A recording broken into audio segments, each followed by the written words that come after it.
Hello everyone, welcome in Kiran learners academy. हम कर रहे हैं सीयूटी एग्जाम 2025 के लिए वो सारे के सारे क्वेश्चन जो आपके 12th बेस सिलेबस पे हैं या फिर वो क्वेश्चन जो पूछे गए हैं एमसीक्यू, सारे के सारे प्रैक्टिस कर रहे हैं। ये बुक भी आती है हमारी दोस्तों किरण पब्लिकेशन की, इसमें सारे क्वेश्चन आपको मिल जाएंगे। बहुत सारे चैप्टर ऑलरेडी कवर कर चुके हैं, अभी ह्यूमैनिटीज कर रहे हैं। ह्यूमैनिटीज के अलावा हमने कॉमर्स कर लिया है, पूरा अकाउंटेंसी, बिजनेस, इकोनॉमिक्स। ठीक है, अभी इसमें ह्यूमैनिटीज कवर करेंगे, फिर उसके बाद साइंस करेंगे। अभी ह्यूमैनिटीज के चैप्टर नंबर 5 पे हैं हम, और ये चैप्टर है एग्रेरियन रिलेशन द आईन अकबरी। इससे जितने भी क्वेश्चन एमसीक्यू बनते हैं सारे के सारे इस वीडियो में कवर करेंगे। हम कर रहे हैं इस बुक का, पूरी बुक का वीडियो सोल्यूशन। फर्स्ट क्वेश्चन है, हु रोट आईन अकबरी। ठीक है, ये किसने लिखी थी? ये लिखी थी किसने दोस्तों? अबुल फजल ने। राइट आंसर होगा Abul Fazal, option first is correct. Question number 2, dash was the court historian of Akbar. Dash was the court historian of Akbar. ठीक है, इनका नाम था Abul Fazal, option second is correct. Question number 3, dash was an important. Question number 3, dash was important जीने कामिल of central India. ठीक है, जीने कामिल ऑफ सेंट्रल इंडिया दोस्तों ये किसे बोला जाता था? ये था, ध्यान रखिए आप, cotton, sugar cane and oil seeds, सभी को। Option 4 is correct. Question number 4, Ahom kings belong to. दोस्तों जो ओम किंग्स हैं, ये डायनेस्टी है, ये कहाँ से बिलोंग करती है? ये असम में होती थी किसी टाइम में। ठीक है, प्रेजेंट डे कहाँ है? ये असम में है। 1228 से 1826 तक का इनका इतिहास रहा है। ठीक है, ऑप्शन कौन सा आएगा? 4 is correct, Assam. Question number 5, there are dash dash दफ्तर्स या पार्ट्स ऑफ। ये क्या है? आईन अकबरी। ठीक है, तो इसके थे कितने वॉल्यूम थे? इसके 5 पार्ट्स थे, option third is correct. Question number 6, dash coins were more prevalent during the Mughal empire. ठीक है, ड्यूरिंग द मुगल एम्पायर, तो इसका राइट आंसर होगा दोस्तों, ये है silver coin, option 4 is correct. ठीक है, silver coins were more prevalent during the Mughal empire. Question number 7, the Ottoman empire belong to. Ottoman empire belong to तुर्की। कहाँ क्या आएगा? Turkey, option third is correct. Question number 8, identify which of the metal was used more option to make coins during the Mughal empire. ठीक है, तो ये कौन सी metal थी? ये बतानी है आपको, ये थी silver metal, option second is correct. Question number 9, during the Mughal empire what was जीन ए कामिल। ठीक है, जीन ए कामिल क्या था? ये था परफेक्ट क्रॉप। परफेक्ट क्रॉप, इसमें कॉटन, सुगर केन, ये सारे आते थे, ध्यान रखेंगे, option second is correct. Question number 10, during the Mughal empire how did the panchayats use the funds available to it. ठीक है, तो इसका राइट आंसर होगा कैसे? It was use to entertain revenue officials, पहला ठीक है। It was use to pay salary to मुकदमा and chowkidar. It was use to meet expenses for the community welfare, all of these, option 4 is correct. Question number 11, identify which of the following statement is correct about Ain Akbari. ठीक है, कौन सी statement correct है आपको बताना है। पहला कहता है मंजिल आबादीज related to the royal household. सिपा आबादीज related to the civil and military administration. मुल्क आबादी gives information about the physical aspect of the state.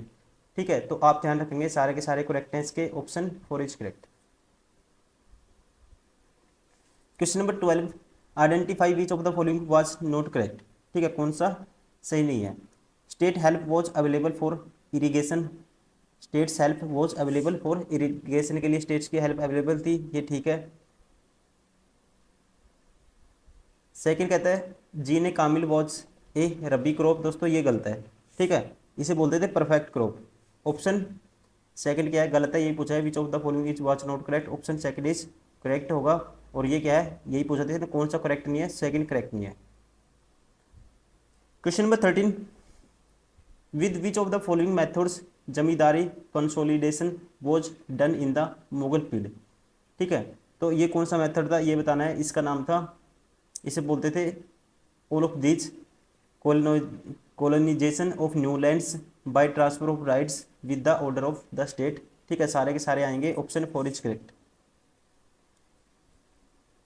Question number 14, which of these was major reasons for the higher status of zamindars in Mughal empire. Which of these was a major reason for the higher status of zamindars in the Mughal empire. तो इसके लिए जो correct answer होगा दोस्तों, they had a very high income, पहला कहता है। They had a extensive personal land, most of time they belong to upper caste. ठीक है, तो ये सारे के सारे क्या हैं दोस्तों, जमींदारों के बारे में। ठीक है, option 4 is correct. Question number 15, what was the basic unit of the agriculture society. What was the basic unit of the agriculture society. तो इसका राइट आंसर होगा विलेज। क्या थी basic unit, village, option first is correct. Question number 16, Baburnama was written by. Baburnama किसने लिखी थी दोस्तों, बाबर ने, option first is correct.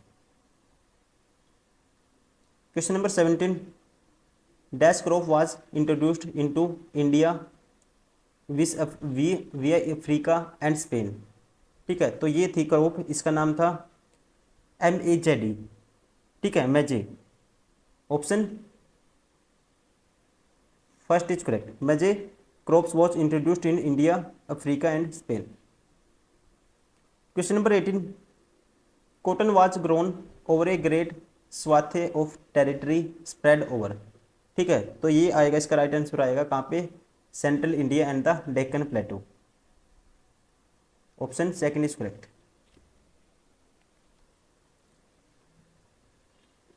Question number 9, peasants holding 6 acres of land were considered wealthy in the state of. ठीक है, were considered wealthy in the state of Gujarat. इसका right answer आएगा दोस्तों Gujarat, option third is correct.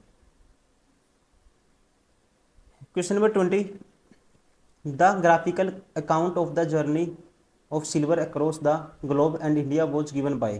ठीक है, so ध्यान रखेंगे आप, it is given by Giovanni Careri, Giovanni Careri, option third is correct. Question number 21, according to economic historians the total population of India between 1600 AD and 1800 AD was. ठीक है, जो total population of India क्या थी दोस्तों इस time पे, ध्यान रखेंगे, ये थी 50 मिलियन। कितनी थी, 50 million, option first is correct.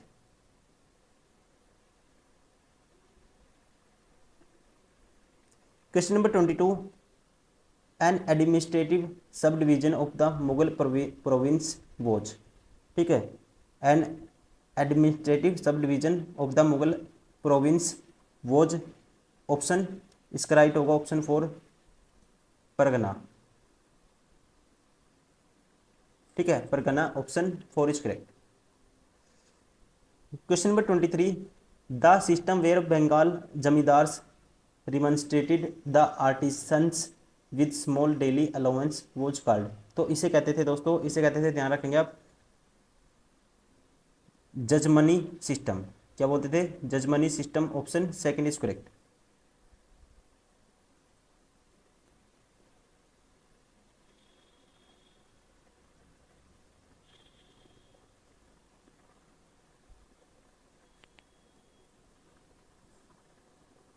Question number 24, who among the following rulers was insulted when he came accept the Mughal authority in the court of the Aurangzeb. ठीक है, तो इसका नाम था, क्या था दोस्तों, बहुत बारी क्वेश्चन आता है ये, शिवाजी। क्या नाम था, Shivaji, option 4 is correct.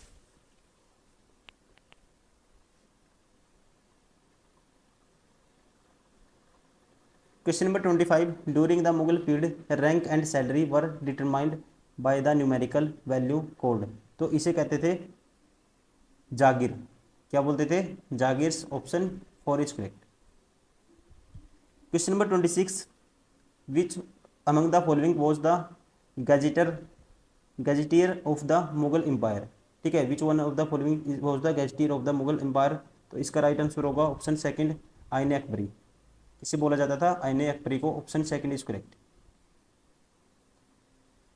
Question number 27, during the Mughal period which among the following was not a constituent of village community. ठीक है, which one of the among the following was not a constitute of the village community. इसका right answer होगा, इसे बोलते थे cultivators बोलते थे, पंचायत बोलते थे, मुकदमा बोलते थे, लेकिन ये नहीं था। ठीक है, क्या नहीं था? KHUT, खुद, ये नहीं था। Question number 28, which among the following was the gold coin of Mughal period. ठीक है, gold coin of Mughal period, तो इसका राइट आंसर होगा दोस्तों सेंसा। क्या होगा? सेंसा। Option 4 is correct. Question number 29, which among the following was a major item of overseas export from India in the 17th century. ठीक है, तो ये जो मेजर आइटम थी इसका नाम बताना दोस्तों, ये थी गमलेट। Option third is correct. ठीक है, इसकी डिमांड सबसे ज़्यादा थी। क्वेश्चन नंबर 30, गंज ए सरवार during the Mughal period was. ठीक है, तो ये क्या था? ये था सिप। किसका नाम था? सिप का नाम था। Option first is correct.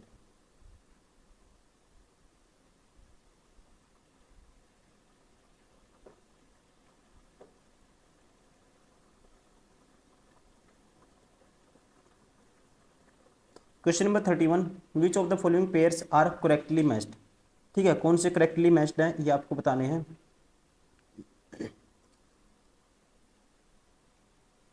मुजरेनियन टिनेंट्स, मतलब कि मुजरेनियन किसके बोलते थे? टिनेंट्स को, मतलब किराएदारों को। सेकंड है कामिन। कामिन बोलते दोस्तों लैंडलेस पीजेंट्स, मतलब कि भूमि, जिनके पास भूमि नहीं होती थी, लैंड नहीं होती थी खेती करने के लिए, एग्रीकल्चर के लिए, उन किसानों को बोला जाता था। नेक्स्ट है खुदस्त। खुदकस्त, ये बोला था किसान स्वामित्व को, मतलब कि पीजेंट प्रॉपर्टी को क्या बोला जाता था? खुदकस्त। सारे के सारे मैच हैं, आप कहोगे कौन सा ऑप्शन होगा फिर? Option 4 is correct. Question number 32,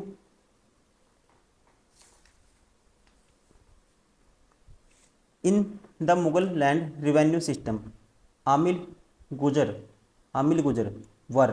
ठीक है, तो दोस्तों ये क्या था, ध्यान रखेंगे आप, ये किसे बोलते थे? रिवेन्यू कलेक्टर को। आमिल गुजर revenue collector. Option first is correct. Question number 33, which among the following is not matched correctly. कौन सा इनमें से करेक्टली मैच नहीं है, ये आपको बताना है। Polaj land, annually cultivated land, ठीक है ये ठीक है। परसोती land left fallow for 1 or 2 years to recoup the fertility, ये भी ठीक है। Chachar land allowed to lie fallow for 3 or 4 years, ये भी ठीक है। बंजर लैंड, फॉरेस्ट लैंड, ये दोस्तों गलत है। ठीक है, बाकी सबकी मैचिंग सही है, गलत कौन सा है? Option 4। Question number 34, which of the following is not matched, ये आपको बताना है कौन सा मैच नहीं है। बुक, आईने अकबरी और रिलेशन दिया हुआ है। ठीक है, क्या दिया है? बुक दिया है और रिलेशन दिया हुआ है आईने अकबरी का। पहला कहता है मंजिल आबादी इंपीरियल हाउस होल्ड, ये ठीक है। सिपाही आबादी मिलिट्री एंड सिविल एडमिनिस्ट्रेशन, ये भी ठीक है दोस्तों। मुल्क आबादी religious literary and culture tradition, ये गलत है। तीसरा क्या है? गलत है, इसलिए ऑप्शन थर्ड इज करेक्ट। ठीक है ना, मुल्क आबादी is one which deals with the physical side of the empire and the provides rich quantitative information on the revenue rates followed by the account of the 12 provinces. ठीक है, तो ये गलत है ऑप्शन, बाकी सारे ठीक हैं। Question number 35, in medieval India मनसबदारी system was introduced mainly for. ठीक है, तो ये किसके लिए इंट्रोड्यूस किया गया था दोस्तों? ये था, इसका राइट आंसर होगा effecting clear administration. Option 4 is correct. ठीक है, अकबर ने इंट्रोड्यूस किया था इसको, मनसबदारी प्रथा को, और ये ऑर्गेनाइज सिस्टम था in the military and civil service of the empire which came to known the mansabdari system, और this system became the main, क्या थे दोस्तों इसका main point, of military and civil administration of the Mughals, और the main intention to introduce mansabdari was to provide a clean and better administration. ठीक है, तो इसका आएगा क्या है दोस्तों, इफेक्टिंग क्लीन एंड एडमिनिस्ट्रेशन।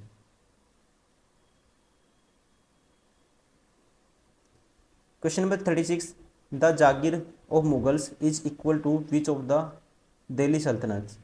ठीक है, तो जागीर किसके बराबर है, ये बराबर है इक्ता के, इक्ता प्रणाली, इक्ता सिस्टम के। Option 4 is correct.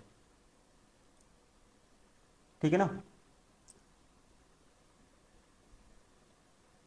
Question number 37, who among the following officers were in charge of सरकार ड्यूरिंग द मुगल पीरियड। ठीक है, who among the following officers were in charge of the सरकार ड्यूरिंग द मुगल पीरियड, तो इसका right answer होगा option 3 फौजदार। क्या होगा, ऑप्शन 3 फौजदार। ठीक है, ध्यान रखेंगे every province was divided into many सरकार ऑफ डिस्ट्रिक्ट्स, द फौजदार was in the charge of सरकार। ठीक है, option 3 is correct. Question number 38, imperial पे मास्टर वॉज, इंपीरियल पे मास्टर वॉज, तो इसका राइट आंसर होगा मीर बख्शी, इसे बोलते थे Mir Bakhshi. Option 4 is correct. Question number 39, the total number of province during the, ठीक है, during the reign of Akbar was. ठीक है, अकबर के टाइम में नंबर ऑफ प्रोविंस कितने थे, तो ये थे दोस्तों 15। कितने थे, 15। Option 4 is correct.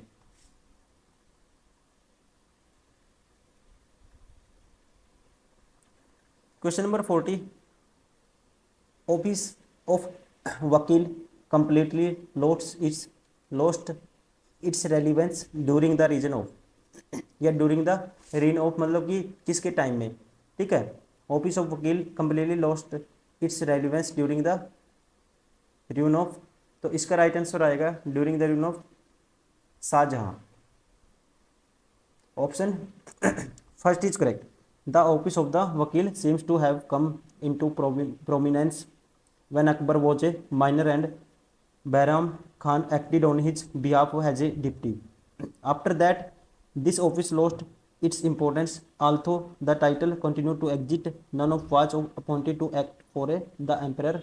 It gradually lost in significance and the completely faded away during the reign of Shah Jahan. ठीक है, इसके टाइम में इनकी वैल्यू नहीं रही थी। Option 1 is correct. तो ये थे सारे के सारे वो क्वेश्चन दोस्तों हमने कवर किए हैं। हम कर रहे हैं ह्यूमैनिटीज़ के सारे हिस्ट्री के प्रीवियस ईयर क्वेश्चन, या वो क्वेश्चन जो आपके 12th बेस सिलेबस पे हैं या 10th बेस सिलेबस पे हैं। और ये क्वेश्चन, सॉरी, इस टॉपिक का नाम था, हमने कवर किया है एग्रेरियन रिलेशन द आइन अकबरी। ठीक है, इससे जो भी क्वेश्चन थे, इसके आसपास के जो क्वेश्चन थे, हमने सारे इस वीडियो में कवर किए हैं। ठीक है, कवर किए हैं। Thank you very much for watching this video. और आपको अगर वीडियो पसंद आई हो, आप लाइक करिए, सब्सक्राइब करिए, अपने दोस्तों से शेयर करिए जिनके डोमेन सब्जेक्ट अलग अलग हैं। हम सारे जो डोमेन सब्जेक्ट आपको कवर करवाने की कोशिश कर रहे हैं। बहुत सारी वीडियो ऑलरेडी डाल चुके हैं, कॉमर्स हम कंप्लीट कर चुके हैं, अभी इसमें चल रहा है हमारा ह्यूमैनिटीज़। वैसे ही साइंस आप लगातार इसको प्रैक्टिस करिए, आपका जो डोमेन सब्जेक्ट है आप उसको कवर करिए, साथ ही साथ जो जर्नल टॉपिक है वो भी आप कर सकते हो। Thank you, bye bye, take care.